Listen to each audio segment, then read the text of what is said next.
안녕하세요. 유연한 의사들의 진쌤. 손 실장입니다. 오늘은 안면윤곽 전문 의료진 진쌤과 함께 안면윤곽 수술에 대해서 좀 솔직하게 네. 토크하는 시간을 갖도록 하겠습니다. 네. 원장님. 오늘은 좀 제가 고민하고 있던 조금 솔직스러운 내용을 좀 말씀드리고 싶은데요.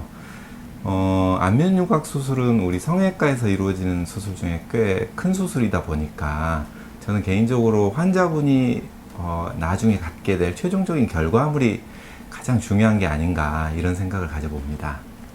그렇군요. 그럼 결과가 가장 중요하다는 게 무슨 뜻일까요? 네, 안면윤곽 수술은 아무래도 환자분들이 알기로 뼈를 자르는 과정을 거치고 또 전신 마취를 한다라는 것 때문에 부담을 많이 갖는 것이 사실입니다. 아무래도 조금 더 덜 고생하고 좀 더 간단한 방법으로 수술을 하시는 분들이 좀 덜어 있으시고, 그런 분들이 또 결과에 만족하지 못한 그런 경우들을 많이 보았기 때문에 이런 생각을 하게 되었습니다.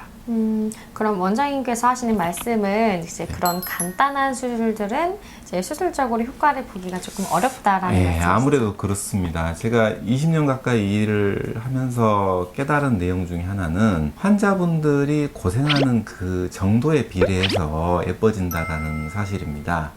아무래도 붓는 기간이 좀 더 길고 멍도 많이 들었던 수술을 하셨던 분들이 또 그만큼의 변화량이 크게 나타나는 것이기 때문에 최종적인 결과에 조금 더 만족을 한다라는 그런 측면이 있는 것 같습니다. 그러면 그렇게 말씀하시는 네. 간단한 수술들에는 어떤 것들이죠? 네, 이 안면윤곽 수술 쪽으로 예를 들어서 말씀을 드려보면 이 아래턱 쪽으로는 이제 귀뒤사각턱이라고 해서 뒤쪽에 절개를 해서 각 부분만 좀 다듬어내는 수술이라든지, 광대 쪽으로는 퀵광대라고 해서 이제 이 앞쪽은 건드리지 않고 측면 쪽만 절개해서 살짝 밀어넣는 형태로 수술을 할 수가 있는데, 아무래도 귀뒤사각턱 같은 경우는 정면 효과가 조금 더 떨어진다는 측면이 있고요. 퀵광대 같은 거는 이 45도 앞쪽으로 솟아있는 광대를 축소하는 데는 효과가 좀 떨어지기 때문에 환자분들이 조금 후회를 하는 경우가 좀 있어요.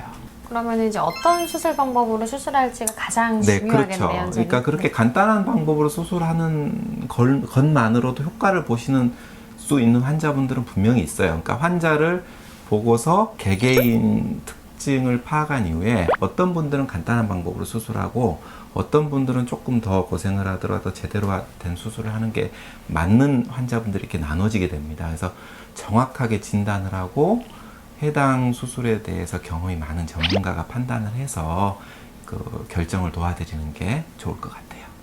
네. 좋은 말씀 감사합니다. 원장님. 네. 오늘 여기까지 유연한 의사들이었습니다. 감사합니다. 감사합니다.